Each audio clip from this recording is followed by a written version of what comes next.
Rahmatul Syawalina dari absen 22. Saya Fiona Natasha dari absen 34. Saya Zahra Fiona Putri dari absen 35. Di sini kami akan membuat video terkait pengelolaan sampah di lingkungan sekolah. Kami akan menerapkan computational thinking yang terdiri dari 4 tahapan. Yang pertama yaitu dekomposisi atau memecah masalah. Memecah masalah besar menjadi bagian-bagian yang lebih kecil agar lebih mudah diselesaikan. Masih banyak siswa yang membuang sampah tidak pada tempatnya dikarenakan tidak ada yang memantau secara langsung pentingnya menjaga kebersihan.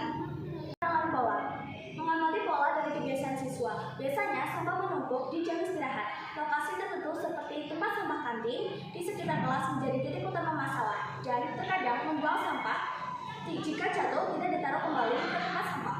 Yang ketiga yaitu abstraction atau abstraksi. Menentukan informasi penting dan mengabaikan hal yang tidak relevan.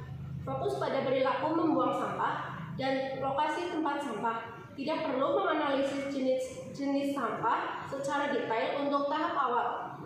4. Algoritma desain atau perancangan algoritma membuat langkah-langkah logis untuk menyelesaikan masalah. Memberi pengingat kepada petugas kebersihan atau membuat pengingat otomatis bagi siswa.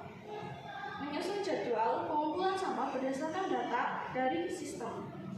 Izin bertanya, saya Natasha Dinda Usnyatun Sahada dari absen 20.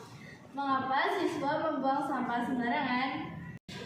Apakah tempat sampah sudah cukup dan mudah dijangkau? Jika siswa membuang sampah sembarangan terus-menerus, akan menyebabkan apa? Izin menjawab pertanyaan pertama dari Natasha mengenai mengapa siswa membuang sampah sembarangan. Karena kurangnya kesadaran dan disiplin dalam menjaga kebersihan. Tidak ada rasa tanggung jawab terhadap lingkungan. Tempat sampah kurang tersedia atau tidak menarik untuk digunakan. Kurangnya pengawasan dan contoh dari guru atau teman sebaya. Izin menjawab untuk pertanyaan yang kedua, yaitu mengenai apakah tempat sampah sudah cukup dan mudah dijangkau.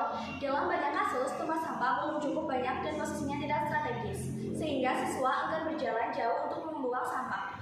Kadang juga tempat sampah tidak dipisahkan menurut jenis organik dan anorganik, sehingga penggunaannya kurang efisien.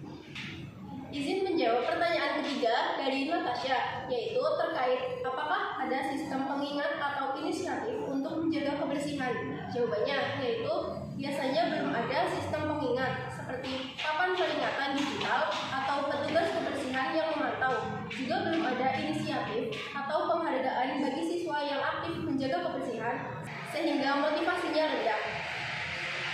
Izin menjawab pertanyaan keempat mengenai jika siswa membuang sampah sembarangan secara terus-menerus dapat menyebabkan apa? Lingkungan sekolah menjadi kotor dan tidak nyaman, menyebabkan penyakit seperti demam atau diare, dan menyebabkan pencemaran lingkungan seperti air tersumbat. Sekian video dari kami tentang cara menyelesaikan masalah dengan computational thinking. Terima kasih. Wassalamualaikum.